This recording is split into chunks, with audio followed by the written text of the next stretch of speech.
अब देखो हम लोग ने क्रिस्टलाइन सॉलिड्स, एमॉर्फस सॉलिड्स और क्रिस्टलाइन सॉलिड्स और एमॉर्फस सॉलिड्स के डिफरेंसेस, अब जितना अभी तक हम लोग ने पढ़ा हुआ है, ठीक है, उस पे बेस्ड कुछ क्वेश्चंस हैं आपके साथ मैं शेयर कर रहा हूँ, इसको भी अपने नोट्स में आप इंक्लूड कर लीजिएगा। जैसे पहला क्वेश्चन है, इसमें आंसर भी दिया हुआ है, why is glass considered a super cooled liquid. हम ग्लास को सुपर कूल्ड लिक्विड क्यों कहते हैं? तो हमने पहले बताया, ग्लास ही नहीं, किसी भी अमॉर्फस सॉलिड को हम सुपर कूल्ड लिक्विड क्यों कहते हैं? क्योंकि उसमें कैसी प्रॉपर्टी है? फ्लूइडिटी की प्रॉपर्टी। ठीक है, समझ में आई बात? Why are solids rigid? तो रिजिड क्यों होता है हमने बताया, आप उसको कंप्रेस क्यों नहीं कर सकते? क्योंकि ऑलरेडी जो इंटर पार्टिकल स्पेस है वो बहुत कम है, यानी कंप्रेशन के लिए फर्दर कोई मार्जिन नहीं है ना। Why do solids have a definite volume? Solids का वॉल्यूम क्यों फिक्स है भाई? वहां पर क्या होता है सॉलिड्स के अंदर कि इंटर पार्टिकल जो फोर्सेस होते हैं वो बहुत स्ट्रांग होते हैं, है ना। और सारे पार्टिकल्स की लोकेशंस या पोजीशन फिक्स है, कोई कहीं मूव नहीं कर सकता। तो जब कोई कहीं मूव नहीं कर सकता, सब अपनी अपनी जगह फिक्स है, तो वॉल्यूम फिक्स हो गया, है ना, शेप भी फिक्स हो गया। Refractive index of a solid is observe to have the same value along all directions. कोई सॉलिड है जिसका रिफ्रैक्टिव इंडेक्स हर डायरेक्शन में हमें सेम मिल रहा है। Comment on the nature of solid. तो ऐसा ये सॉलिड किस टाइप का होगा, आप अपने आप पहचान के, अगर हर डायरेक्शन में हमें सेम रिफ्रैक्टिव इंडेक्स मिल रहा है तो ये कैसा सॉलिड होगा? या आइसोट्रोपिक नेचर हुआ ना, यस सर। तो ये कैसा सॉलिड हुआ राशि? Amorphous solid. एमॉर्फस सर हुआ। Amorphous solid. इसके बाद नेक्स्ट पार्ट फिर पूछा हुआ, would it show cleavage property? यानी क्लीवेज का मतलब यस सर। क्लीन क्लीवेज, ठीक है। तो ये yes sir. Clean cleavage amorphous solid है, तो क्या क्लीन क्लीवेज प्रॉपर्टी शो करेगा? No sir. नहीं करेगा, ठीक है। एमॉर्फस कैसे पहचान यस। कर? ये लाइन हमें दिया हुआ था, रिफ्रैक्टिव इंडेक्स या फिजिकल प्रॉपर्टी की वैल्यू सिमिलर है इन ऑल डायरेक्शंस, ठीक है। फिर एक क्वेश्चन है आपके पास, classify the following as amorphous और क्रिस्टलाइन। कुछ यहाँ पर हमने सॉलिड्स दिए हैं, उनको एमॉर्फस और क्रिस्टलाइन में क्लासिफाई करना है। अब देखिए इसको थोड़ा सा आप समझ लीजिए, जैसे हमने कह दिया कुछ जनरल टर्म्स है इसमें, जैसे मेटल्स होंगे तो क्रिस्टलाइन होंगे, आयनिक सॉलिड होंगे तो क्रिस्टलाइन होंगे, वुड है, प्लास्टिक है, पॉलीमर्स, ये सब जितने होते हैं एमॉर्फस जनरली। तो इस बेसिस पे देखिए आप या तो इसको याद भी कर सकते हैं, पॉलीयूरिथेन। पॉलीयूरिथेन एक पॉलीमर है बेसिकली यूरिथेन का, तो ये एमॉर्फस सॉलिड है। नेफ्थलीन हमने क्रिस्टलाइन के एग्जांपल में भी लिखाया है। बेंजोइक एसिड क्रिस्टलाइन है। टेफ्लॉन ये भी एक पॉलीमर है, टेफ्लॉन एमॉर्फस सॉलिड है। पोटेशियम नाइट्रेट आयनिक कंपाउंड है, तो आयनिक कैसे होते हैं? क्रिस्टलाइन। सेलोफेन अगेन पॉलीमर है, amorphous. Polyvinyl chloride again polymer है विनाइल क्लोराइड का। पॉलीविनाइल क्लोराइड का मतलब है पॉलीमर ऑफ विनाइल क्लोराइड, तो ये अमॉर्फस है। फाइबर ग्लास ये भी पॉलीमर है, ये अमॉर्फस है। कॉपर मेटल है, तो मेटल कैसे होते हैं? क्रिस्टलाइन, ठीक है। तो थोड़ा सा अगर आप दिमाग लगाएंगे तो जो भी आपको पॉलीमर दिखते हैं वो जनरली अमॉर्फस प्लास्टिक की कैटेगरी के होते हैं वो, और जो भी आपको मेटल दिखे या कोई आयनिक सॉलिड दिखे जहां पर आपको लगता है यहाँ कैटायन एनायन है, वो है क्रिस्टलाइन, ठीक है। फिर एक क्वेश्चन आपके पास है, what makes a glass different from a solid? Quartz. Quartz और ग्लास में क्या डिफरेंस है? And under what conditions could quartz be converted into glass? कैसे हम क्वार्ट्ज को ग्लास में कन्वर्ट कर सकते हैं? तो हमने आपको बताया था क्वार्ट्ज को कैसे ग्लास में कन्वर्ट करेंगे, या किसी भी क्रिस्टलाइन सॉलिड को एमॉर्फस में चेंज करना है तो उसको पहले मेल्ट करिए या हीट करिए, वेपराइज करिए, और उसके बाद रैपिड कूलिंग करिए, फास्ट कूलिंग करिए। और डिफरेंस क्या दोनों में वो भी बता चुके हैं। ग्लास कैसा है? दोनों के कंस्टिट्यूएंट पार्टिकल SiO2 है, बट ग्लास एमॉर्फस है और क्वार्ट्ज क्रिस्टलाइन है, ठीक है। तो ये आंसर भी आपके पास दिया हुआ है, इसको एक दो बार आप वीडियो में भी देख लीजिएगा। अब देखिए जो भी हमारे पास क्रिस्टलाइन सॉलिड्स हैं, ठीक है, नेक्स्ट टॉपिक हमारा आता है, देखो इस चैप्टर में जो हमारा सॉलिड स्टेट चैप्टर है उसमें हमें क्रिस्टलाइन सॉलिड्स को ही स्टडी करना आगे। एमॉर्फस सॉलिड का कोई रोल आगे नहीं है चैप्टर में, केवल यहीं तक हमें एमॉर्फस सॉलिड पढ़ना था, क्रिस्टलाइन और एमॉर्फस सॉलिड में डिफरेंसेस के लिए। आगे जो पूरा चैप्टर है वो हमारा वो क्रिस्टलाइन सॉलिड्स पे ही बेस्ड है। तो ये जो क्रिस्टलाइन सॉलिड्स है, क्रिस्टलाइन सॉलिड्स का मतलब जिसमें सॉलिड्स के कंस्टिट्यूएंट पार्टिकल्स का के अरेंजमेंट का कोई एक डेफिनेट पैटर्न फॉलो हो रहा है, ये क्रिस्टलाइन सॉलिड्स भी इन क्रिस्टलाइन सॉलिड्स के अंदर कंस्टिट्यूएंट पार्टिकल्स का नेचर क्या है, यानी सॉलिड्स के अंदर पार्टिकल्स कौन से हैं, एटम से मिलकर बना है सॉलिड, मॉलिक्यूल्स से मिलकर बना है, आयंस से मिलकर बना है, यानी किस टाइप के पार्टिकल्स हैं उसके अंदर, नंबर 1। और नंबर 2, सूरज, उसके अंदर तो जो क्रिस्टलाइन सॉलिड्स हैं इनके अंदर कंस्टिट्यूएंट पार्टिकल्स क्या है, यानी इन सॉलिड्स का फॉर्मेशन किस टाइप के पार्टिकल से हुआ है, और उन पार्टिकल्स के अंदर फोर्स ऑफ अट्रैक्शन कैसा है, nature of force of attraction कैसा है, कौन सा फोर्स है जो उन पार्टिकल्स को होल्ड कर रहा है। इन दोनों के बेसिस पे क्रिस्टलाइन सॉलिड्स को हम क्लासिफाई करते हैं। नंबर 1, क्रिस्टलाइन सॉलिड के अंदर कंस्टिट्यूएंट पार्टिकल्स कैसे हैं, nature of constituent particles and nature of force holding these particles. इन दोनों के बेसिस पे हम लोग क्रिस्टलाइन सॉलिड्स को कैटेगराइज करते हैं मॉलिक्यूलर सॉलिड्स में, नंबर 1। नंबर 2, मॉलिक्यूलर सॉलिड्स मतलब नाम से ही क्लियर हो रहा है, इसके जो कंस्टिट्यूएंट पार्टिकल्स होंगे वो क्या होंगे, मॉलिक्यूल्स होंगे, ठीक है। सेकंड, आयनिक सॉलिड्स, यानी इनके कंस्टिट्यूएंट पार्टिकल्स कौन से होंगे, किस टाइप के होंगे, आयंस होंगे। थर्ड, कोवेलेंट सॉलिड्स, इनके अंदर जो कंस्टिट्यूएंट पार्टिकल्स होंगे वो एटम्स होंगे, एटम्स से मिलकर ये बने होंगे, एटम्स से इनका फॉर्मेशन होगा। And the fourth one is metallic solids. Clear हो गए 4 types, molecular solids, ionic solids, covalent solids and metallic solids. अब इनको 1 बाय 1 जरा हम डिस्कस करते हैं, ठीक है। तो अब जैसे पहला है आपके पास मॉलिक्यूलर सॉलिड्स, तो नाम से क्लियर हमने क्या कहा, जिसके कंस्टिट्यूएंट पार्टिकल्स क्या होंगे, इनके अंदर जो कंस्टिट्यूएंट पार्टिकल्स होंगे वो क्या होंगे, किस टाइप के पार्टिकल से ये इनका फॉर्मेशन होगा, अनन्या। Sir molecules. तो नेचर ऑफ पार्टिकल्स मॉलिक्यूल्स हो गए, और जो फोर्स इन मॉलिक्यूल्स को होल्ड करेगा इनके अंदर वो फोर्स कौन सा होगा, वैन डर वाल्स फोर्स। ठीक है। तो इसीलिए मॉलिक्यूलर सॉलिड्स के ये 2 फीचर्स हैं, मॉलिक्यूल्स होंगे इनके अंदर और जो फोर्स होल्ड करेगा, जो फोर्स ऑफ अट्रैक्शन पार्टिकल्स के बीच में होता है उसको जनरल टर्म में हम कहते हैं inter particle force, inter molecular force नहीं कहते हैं। वैसे तो हम लिख देते हैं कहीं पर कि इंटर मॉलिक्यूलर फोर्स, लेकिन इंटर मॉलिक्यूलर फोर्स का मतलब क्या हुआ, ये तो मॉलिक्यूल्स के बीच में ही वर्क करेगा ना, तभी तो हम इंटर मॉलिक्यूलर कह रहे हैं।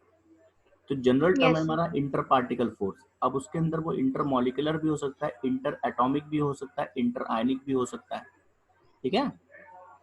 Yes sir. अब ये जो मॉलिक्यूलर सॉलिड्स हैं ये भी फर्दर 3 टाइप्स के हैं, इनकी सब कैटेगरीज हैं। Non polar molecular solids, clear, non polar molecular solids. दूसरे हैं आपके पोलर मॉलिक्यूलर सॉलिड्स, इनकी सब कैटेगरीज हैं। और तीसरे हैं आपके हाइड्रोजन बॉन्डेड मॉलिक्यूलर सॉलिड्स, यानी इन सब के अंदर मॉलिक्यूल्स होंगे, लेकिन उन मॉलिक्यूल्स का फीचर कैसा, उन मॉलिक्यूल्स का नेचर कैसा। जैसे नॉन पोलर मॉलिक्यूलर सॉलिड्स का मतलब मॉलिक्यूल्स होंगे इनके अंदर, लेकिन वो मॉलिक्यूल्स नॉन पोलर मॉलिक्यूल्स होंगे, इनके अंदर पोलैरिटी। नॉन पोलर मॉलिक्यूल्स कहाँ पर होते हैं, जहां पर बॉन्डेड एटम्स के बीच में इलेक्ट्रोनेगेटिविटी डिफरेंस नहीं होगा, पढ़ा है ना, जहाँ पर डिपोल मूवमेंट नहीं होगा जिसका बेसिकली। तो यहाँ पर जो कंस्टिट्यूएंट पार्टिकल्स हैं वो कैसे होंगे, जैसे नोबेल गैसेस हैं, ऑर्गन है, हीलियम है, या नॉन पोलर मॉलिक्यूल्स है, हाइड्रोजन है, क्लोरीन है, आयोडीन है, इस टाइप के मॉलिक्यूल नॉन पोलर मॉलिक्यूल्स होंगे। और जो यहाँ पर फोर्स इनके बीच में होगा वो कौन सा फोर्स होगा, type of London forces. Van der Waals forces का एक टाइप है। Von der Waals forces mainly 3 types के थे, याद अगर आपको हो, कीजम फोर्सेस, डेबाई फोर्सेस, लंदन फोर्सेस। दूसरी बात, इनके और फीचर्स क्या होंगे, ये नॉन कंडक्टर होंगे इलेक्ट्रिसिटी के। कंडक्ट कौन करेगा इलेक्ट्रिसिटी, जिसके पास चार्ज बॉडीज हो। तो यहाँ पर कोई पोलैरिटी ही नहीं, नॉन पोलर है, कोई प्लस माइनस पोल्स नहीं है, तो नॉन कंडक्टर होंगे। फीचर्स की बात करेंगे, सॉफ्ट सॉलिड्स होंगे ये, क्योंकि कभी कभी क्या होता है कैरेक्टरिस्टिक दे देते हैं और पूछते हैं किस टाइप का सॉलिड है ये। सॉफ्ट होंगे, सॉफ्ट इसलिए होंगे क्योंकि जो इंटरमॉलिक्यूलर फोर्स है, जो लंदन फोर्सेज है, वो बहुत वीक होते हैं। तो बहुत वीक फोर्सेज होंगे मॉलिक्यूल्स के बीच में, तो वो सॉफ्ट सॉलिड होगा। और उन्हीं वीक फोर्सेस की वजह से इनका मेल्टिंग और बॉइलिंग पॉइंट भी बहुत लो है, ठीक है। और लो मेल्टिंग और बॉइलिंग पॉइंट होगा तो जल्दी वेपराइज हो जाएंगे, मतलब ये वोलेटाइल होंगे नेचर वाइज, ठीक है।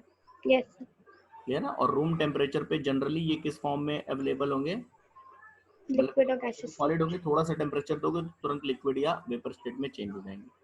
इसके एग्जांपल्स में आते हैं आपके iodine, solid hydrogen, solid carbon dioxide. Solid carbon dioxide का एक दूसरा नाम ड्राई आइस भी है, नैप्थलीन, जितने Yes. भी आप देखो, अगर ध्यान से देखो तो ये सब आपके सब्लिमेबल सब्सटेंसेस हैं, है ना। तो Yes, sir. सब्लिमेबल सब्सटेंसेस को आप देखते नहीं हो, मेल्टिंग पॉइंट बहुत कम होता है, बॉइलिंग पॉइंट जरा सा हीट दो सप्लाइम हो जाएंगी, तो वो सब इसके Yes, sir. एग्जाम्पल में आते हैं। Clear. Non polar Yes, molecular sir. Solids में मॉलिक्यूल्स ही, यहाँ पर भी इंटरमॉलिक्यूलर जो इंटर पार्टिकल फोर्सेस है वो मॉलिक्यूल्स ही हैं, लेकिन वो कैसे मॉलिक्यूल्स हैं, non polar Polar molecule. molecule. Force London forces हैं। फीचर्स, ये नॉन कंडक्टर ऑफ इलेक्ट्रिसिटी है, सॉफ्ट सॉलिड्स हैं, लो मेल्टिंग पॉइंट है, इंथैल्पी ऑफ वेपराइजेशन बहुत कम है, हाईली वोलेटाइल है। क्लियर। Yes, sir. सेकंड आप देखेंगे पोलर मॉलिक्यूलर सॉलिड, जिनके कंस्टिट्यूएंट पार्टिकल्स मॉलिक्यूल्स हैं, लेकिन कैसे मॉलिक्यूल्स हैं, पोलर मॉलिक्यूल्स हैं। Polar ऐसे molecule. मॉलिक्यूल्स हैं जिनके अंदर पोलैरिटी या डाइपोल मोमेंट है, जैसे आप यहाँ पर देखिए, तो इस मॉलिक्यूल के अंदर एक प्लस एंड है और एक माइनस एंड है, यही तो पोलैरिटी हुआ। Yes, sir. तो यहाँ पर क्या होता है, पोलैरिटी होने की वजह से यहाँ पर एक एडिशनल फोर्स वर्क करता है, जिसको डाइपोल डाइपोल फोर्स करते हैं कहते हैं। इस फोर्स को अगर आप देखेंगे, यहाँ पर जो फोर्स वर्क कर रहा है इसके माइनस पोल और इसके प्लस पोल पे, इसी तरह इसका माइनस इसके प्लस को अट्रैक्ट करेगा, इस एडिशनल फोर्स को हम क्या कहते हैं, dipole dipole interaction. Double, sir. ठीक है। Yes, sir. तो यहाँ पर जो कंस्टिट्यूएंट पार्टिकल्स हैं, अगर हम डिफरेंसेस में देखेंगे तो इनके कंस्टिट्यूएंट पार्टिकल्स पोलर मॉलिक्यूल्स हैं, जैसे कि HCl है, SO2 है, ये सब है। और जो फोर्स इनको होल्ड करता है वो है dipole dipole force of attraction. Attraction. ठीक है। और ये भी, क्योंकि ये भी बहुत ज्यादा फोर्स नहीं होता है, तो ये भी सॉफ्ट सॉलिड होते हैं। फीचर्स में अगर हम आएंगे तो ये भी सॉफ्ट सॉलिड्स होते हैं, मतलब उनसे हार्ड होंगे, उनसे बेटर होंगे, Yes, sir. Non conducting solids होते हैं। ठीक है। इनका भी मेल्टिंग Yes, और sir. बॉइलिंग पॉइंट लो होता है। Low ये होता है. लिखा हुआ है हायर देन नॉन पोलर, उनसे बेटर होगा, लेकिन फिर भी इतना Yes, sir. ज्यादा नहीं हुआ, तो अभी ये भी रूम टेम्परेचर पे इजीली वेपराइज हो जाएंगे, और इनका भी जो इनका इंथैल्पी ऑफ वेपराइजेशन उनसे बेटर होगा। ठीक है। इसके एग्जांपल में Yes, sir. Solid HCl, ammonia, SO2, ये सब मॉलिक्यूल आपको दिख जाएंगे, ये सब नॉन पोलर मॉलिक्यूल है। तो कोई भी नॉन पोलर मॉलिक्यूल जो अपने सॉलिड स्टेट में एग्जिस्ट करता हो। Next hydrogen Yes. बॉन्डेड में ही आता है, मॉलिक्यूलर सॉलिड में आता है हाइड्रोजन बॉन्डेड मॉलिक्यूलर सॉलिड। ये ऐसे मॉलिक्यूल्स हैं जिनके अंदर हाइड्रोजन एटम प्रेजेंट हो या जो हाइड्रोजन बॉन्डेड हो बेसिकली, यानी इनके अंदर जो फोर्स ऑफ अट्रैक्शन होल्ड कर रहा है वो कौन सा फोर्स ऑफ अट्रैक्शन है, हाइड्रोजन Hydrogen bonds. एटम्स या हाइड्रोजन बॉन्ड्स बेसिकली, है ना। तो ये भी Yes, sir. मॉलिक्यूल्स होंगे, लेकिन ऐसे स्पेशल मॉलिक्यूल्स होंगे जिनके अंदर हाइड्रोजन बॉन्डिंग हो, जैसे आप आइस को देखिए। ठीक है ना। तो आइस में Yes, अगर sir. आप देखेंगे तो आइस या वाटर को देखेंगे तो वाटर के अंदर कैसा है, हाइड्रोजन बॉन्डिंग प्रेजेंट Bonding है. है ना। Yes, sir. और हाइड्रोजन बॉन्ड कहाँ प्रेजेंट होता है, ये 11th में हम लोग ने पढ़ा। हाइड्रोजन बॉन्ड बनाने की जो कंडीशन है वो ये है कि हाइड्रोजन एटम बॉन्डेड होना चाहिए highly electronegative atom, Highly electronic. Chlorine, oxygen या नाइट्रोजन से। वो केसेस Nitrogen आपको से. यहाँ Yes, मिलेगी, वाटर में या अमोनिया में। तो सॉलिड वाटर यानी आइस, सॉलिड अमोनिया, ये सब हाइड्रोजन बॉन्डेड मॉलिक्यूलर सॉलिड्स में आएंगे। ठीक है। yes, sir. और रूम टेम्परेचर पे और रूम प्रेशर पे जनरली वोलेटाइल लिक्विड्स या सॉफ्ट सॉलिड्स होंगे और नॉन कंडक्टर ऑफ इलेक्ट्रिसिटी होंगे। एक बात तो क्लियर है कि जो भी मॉलिक्यूलर सॉलिड है, मॉलिक्यूल जहां भी एग्जिस्ट करेंगे वहां कंडक्टिविटी नहीं होगी। कंडक्टिविटी आयंस में होती है या फिर इलेक्ट्रॉन्स में होती है। ठीक है। Yes, sir.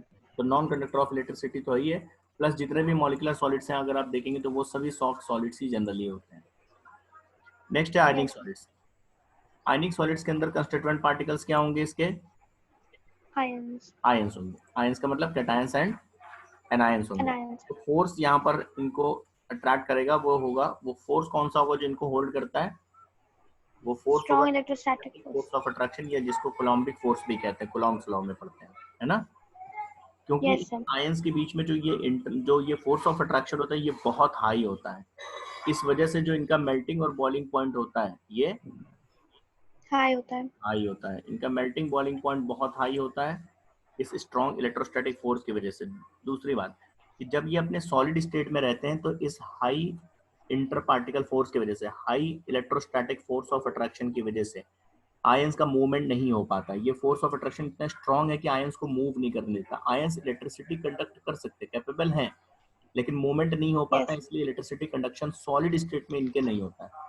लेकिन जब इन सॉलिड्स को आप मेल्ट कर देते हो या जब इन सॉलिड्स का एक्वा सॉल्यूशन बना लेते हो तो ये आयंस क्या हो जाते हैं, इनके बीच का फोर्स Yes, sir. हो जाता है और ये फ्री हो जाते हैं मूवमेंट के लिए। तो अपने लिक्विड स्टेट में, मतलब अपने मॉल्टेन स्टेट में या अपने सॉल्यूशन स्टेट में यही सॉलिड्स कंडक्टर बन जाते हैं। तो इनका फीचर ये है कि ये Yes, sir. कंडक्टर तो हैं लेकिन सॉलिड स्टेट में नहीं। ठीक है। सॉलिड स्टेट में Yes, इंसुलेटर sir. है, सॉलिड स्टेट में दीज आर इंसुलेटर, और क्यों इंसुलेटर इसका क्वेश्चन आता भी है, because the ions are not Yes. Free to move to Free conduct to move. Electricity, और वो क्यों फ्री नहीं है, due to strong forces of Of attraction. attraction. But in aqueous solution or Yes. in molten state, they are good conductor of electricity. ठीक है, Yes, sir. aqueous state में and water liquid state में they are good conductor of electricity because forces break हो चुके हैं and ions now become free to move. ठीक है, Yes, sir. Differences समझ में आ रहा है कि नहीं? कोवेलेंट सॉलिड्स को नेटवर्क सॉलिड्स भी कहते हैं। इनके अंदर जो कंस्टिट्यूएंट पार्टिकल्स हैं वो एटम्स हैं, एटम से मिलकर ये बने होते हैं, और वो एटम्स को होल्ड करने वाला जो फोर्स है वो है कोवेलेंट बॉन्ड। एटम्स इसके कंस्टिट्यूएंट पार्टिकल्स हैं जो कोवेलेंट बॉन्ड के थ्रू आपस में बॉन्डेड होते हैं। इसके Yes, sir. एग्जांपल्स में आपके डायमंड, ग्रेफाइट, ये बहुत इंपॉर्टेंट एग्जांपल्स हैं। बोरॉन नाइट्राइड, ये पूछा जाता है बीएन। सिलिकॉन कार्बाइड, याद रखिएगा, सिलिकॉन Yes, sir. कार्बाइड, इसको कार्बोरंडम भी कहते हैं। Silicon carbide is also known as carborundum. ठीक है, Yes, sir. Diamond like substance होता है, बहुत हार्ड होता है। तो ये सब इसके नेटवर्क सॉलिड्स हैं। यहाँ पर नेटवर्क ऑफ एटम्स होता है, और ये जो नेटवर्क होता है, देखिए कहीं पर भी नेटवर्क होगा तो ऑब्वियसली वो बहुत स्ट्रांग हो जाएगा क्योंकि सब एक दूसरे से जुड़े हुए हैं। तो अगर आपको मेल्ट कराना है तो उस पूरे नेटवर्क को ब्रेक करना Break पड़ेगा। करना पड़ेगा. नेटवर्क ऑफ एटम्स की वजह से these are very hard, extremely high melting point and insulator. ये बहुत इंपॉर्टेंट फीचर, जितने भी सॉलिड्स हम पढ़ेंगे उसमें कोवेलेंट सॉलिड्स ऐसे होते हैं जो बहुत हार्ड होते हैं। डायमंड को आप देख लीजिए, और एक्सट्रीमली हाई मेल्टिंग पॉइंट होता Yes. है, और इंसुलेटर होते हैं। ये इनके नेटवर्क स्ट्रक्चर की वजह से होता है। ठीक है, तो मेन पॉइंट ये है कि इसमें एटम्स हैं और Yes, sir. कोवेलेंट बॉन्ड्स के थ्रू वो एटम्स बॉन्डेड है। फीचर्स की बात करेंगे तो ये हार्ड, देखिए आयनिक भी हार्ड है, आयनिक भी हार्ड है, लेकिन वो मॉलिक्यूलर से हार्ड है, बट इनसे हार्ड नहीं है। ये हार्डेस्ट होते हैं और इनका मेल्टिंग बॉइलिंग पॉइंट आयनिक सॉलिड से भी ज्यादा होता है।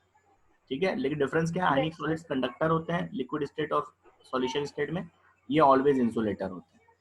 अब इसके अंदर दो Yes, sir. बहुत इंपॉर्टेंट हमारे कोवेलेंट सॉलिड्स हैं, डायमंड एंड ग्रेफाइट। तो इनके फीचर्स को हम डिस्कस करेंगे अलग से, इनके क्या डिफरेंसेस हैं। डायमंड और ग्रेफाइट बहुत इंपॉर्टेंट कोवेलेंट सॉलिड्स हैं, इनके फीचर्स को हम बाद में डिस्कस करेंगे, अभी पहले टाइप्स हम पढ़ लें। फोर्थ आपके पास आता है मेटालिक सॉलिड, क्रिस्टलाइन सॉलिड्स में। मेटालिक सॉलिड के अंदर जो कंस्टिट्यूएंट पार्टिकल्स होते हैं वो positive kernels and mobile electrons ये होते हैं। ठीक है ना, सी ऑफ मोबाइल इलेक्ट्रॉन्स। तो कर्नल्स किसको Yes, कहते sir. हैं, जब भी किसी मेटालिक एटम में से जब आप आउटर मोस्ट शेल के इलेक्ट्रॉन को रिमूव कर देते हैं तो जो भी रिमेनिंग बचा उसको कहते हैं कर्नल। जैसे सोडियम, सोडियम का एटॉमिक नंबर 11 है, तो सोडियम के न्यूक्लियस में क्या है, 11 प्रोटॉन है। ठीक है, Yes, sir. Plus neutron Yes, sir. 12, और बाहर 11 इलेक्ट्रॉन्स है, 281 करके हैं। Outer Yes, most sir. Shell में एक इलेक्ट्रॉन है, अगर आप उसको हटा दीजिए तो जो कुछ भी बचा, यानी उसको हटाने के बाद बचा क्या, फिर जब उसको हटाया तो बचा 2,8. न्यूक्लियस ऑफ सोडियम बचा, Yes, sir.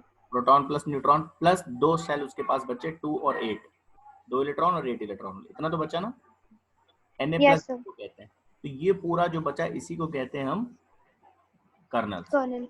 ठीक है, और जो Yes, sir. इलेक्ट्रॉन रिमूव किए आपने, ऐसे ही ये मान लो एक सोडियम की कहानी है, ऐसे कोई आप सोडियम का पीस लेंगे तो उसके अंदर मिलियंस ऑफ सोडियम एटम्स होंगे। हर Yes, सोडियम sir. एटम ने अपने वैलेंस इलेक्ट्रॉन को जब रिलीज किया तो मिलियंस ऑफ इलेक्ट्रॉन्स अंदर बन जाएंगे, एक तरह से सी ऑफ Yes, sir. इलेक्ट्रॉन बन जाएगा वहां पे।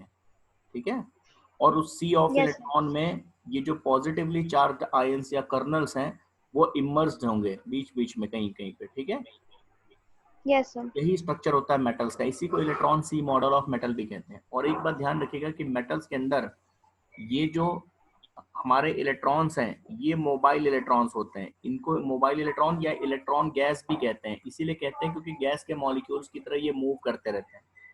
लेकिन ये कर्नल्स जो Yes, होते sir. हैं ये फिक्स होते हैं, ये मूव नहीं करते, इनकी पोजीशन फिक्स्ड होती है अपनी पोजीशन पे। ध्यान रखिएगा मेटल्स के अंदर जो मूवमेंट होता है वो किसका होता है, इलेक्ट्रॉन्स का होता है। ये जो Yes, इलेक्ट्रॉन्स sir. आप देख रहे हैं ना, ये इलेक्ट्रॉन्स मोशन के लिए फ्री होते हैं, और इसीलिए ये जो मूवमेंट, ये जो इलेक्ट्रॉन्स हैं यही रिस्पॉन्सिबल है इलेक्ट्रिकल कंडक्टेंस और हीट कंडक्टेंस के लिए। जैसे यहाँ से यहाँ Yes. अगर इलेक्ट्रिसिटी को इस एंड से इस एंड तक ले जाना है तो ये मोबाइल इलेक्ट्रॉन से ले जाएंगे, हीट को ले जाना है तो मोबाइल इलेक्ट्रॉन से ही काम करते हैं वो। कर्नल्स मूव नहीं करते Yes. हैं मेटल्स के अंदर, कर्नल्स का फिक्स्ड पोजीशन होता है। मोबाइल इलेक्ट्रॉन्स पूरे मेटल में कहीं भी मूव कर सकते हैं। और एक चीज और, जैसे यहाँ पर कोई इलेक्ट्रॉन दिख रहा है तो ये इलेक्ट्रॉन कोई जरूरी नहीं कि इसी कर्नल से रिमूव हुआ होगा, ये हो सकता है इस कर्नल का हो या इस कर्नल का हो। मतलब जो एटम अपना इलेक्ट्रॉन लूज करते हैं वो उन्हीं के पास रहे, ऐसा कोई जरूरी नहीं है, वो सी ऑफ इलेक्ट्रॉन में कहीं पर भी जा सकते हैं। ठीक है। Yes, sir. तो बेसिकली अगर हम कंस्टिट्यूएंट पार्टिकल्स की बात करें तो मेटल्स के अंदर कंस्टिट्यूएंट पार्टिकल्स क्या है? Positive kernels and mobile electrons. Electrons. और जो फोर्स इनको होल्ड करता है वो like electrostatic force of attraction ही होता है, क्योंकि पॉजिटिव और नेगेटिव के बीच का फोर्स है, इलेक्ट्रॉन नेगेटिव है और कर्नल्स पॉजिटिव है। तो पॉजिटिव नेगेटिव आयंस के Yes. बीच में like electrostatic force of attraction होता है, लेकिन इस फोर्स को यहाँ पर कहते हैं मेटालिक बॉन्ड। इलेक्ट्रोस्टैटिक फोर्स इसलिए नहीं कहते हैं क्योंकि इलेक्ट्रोस्टैटिक, स्टैटिक का मतलब फिक्स है ना। Yes, sir. तो जनरली इलेक्ट्रोस्टैटिक फोर्सेस का नाम तब लेते हैं हम लोग जब वो चार्जेस फिक्स्ड पोजीशन पे हो, मूव ना करें। Yes. लेकिन क्योंकि यहाँ पर हमारा जो इलेक्ट्रॉन है वो मोबाइल है, वो मूव कर रहा है, तो इसलिए इलेक्ट्रोस्टैटिक का नाम नहीं देंगे। चीज वही है, पॉजिटिव नेगेटिव आयंस के बीच का फोर्स है इलेक्ट्रोस्टैटिक फोर्स ऑफ अट्रैक्शन ही, लेकिन क्योंकि वो स्टैटिक नहीं है चार्जेस, तो हम उससे नाम नहीं देते, हम उसे मेटालिक बॉन्ड कह देते हैं। क्लियर? Yes, sir. और ये जो मेटालिक बॉन्डिंग है ये बहुत स्ट्रॉन्ग बॉन्ड होता है। अब इसमें एक चीज समझिएगा, ये जो हमने क्या कहा कि जो ये फ्री इलेक्ट्रॉन कह लो, मोबाइल इलेक्ट्रॉन कह लो, इलेक्ट्रॉन गैस कह लो, सब इन्हीं के नाम है। यही रिस्पॉन्सिबल है Yes. मेटल्स के इलेक्ट्रिकल और थर्मल कंडक्टिविटी के, Conductivity के लिए. ठीक है। और एक बहुत इंपॉर्टेंट Yes. पॉइंट, जैसे अगर हम आपसे कहें कि आयनिक सॉलिड्स भी तो कंडक्टर हैं और मेटालिक सॉलिड्स भी कंडक्टर हैं, तो इनकी कंडक्टिविटी में क्या डिफरेंसेस हैं? तो आयनिक सॉलिड्स ऑलवेज कंडक्टर नहीं है, सॉलिड स्टेट में वो इंसुलेटर है, केवल अपने लिक्विड Yes, sir. स्टेट में या एक्वस सॉल्यूशन की स्टेट में वो कंडक्टर है। मेटालिक सॉलिड्स अपने तीनों स्टेट में, लिक्विड स्टेट में, सॉलिड स्टेट में, गैस स्टेट में, किसी भी स्टेट में मेटल्स कंडक्टर होता है, ठीक है। तो अगर कोई सॉलिड आपको दिया है Yes, sir. तो ऑलवेज कंडक्टर है, तो इसका मतलब वो मेटल है, ठीक है। जो केवल अपने Yes, लिक्विड sir. स्टेट में कंडक्टर है, इसका मतलब वो आयनिक सॉलिड है, ठीक है। Yes, sir. इसके अलावा मेटल्स की और भी कुछ प्रॉपर्टीज लोअर क्लासेस में आप पढ़ते हैं, जैसे मैलिएबिलिटी, है ना। Metals can be Yes, sir. into thin sheets, ductility, wires में आप इनको स्ट्रेच कर सकते हो, ड्रॉ वायर बना सकते हो। ये सब मेटल्स के और भी Yes, sir. प्रॉपर्टीज है। सोनोरस होता है, पढ़ा है ना आपने। Yes, sir. एग्जाम्पल में कोई भी मेटल उठा के लिख दो, इसमें सारे एग्जाम्पल कॉपर है, आयरन है, निकल है, मेटल।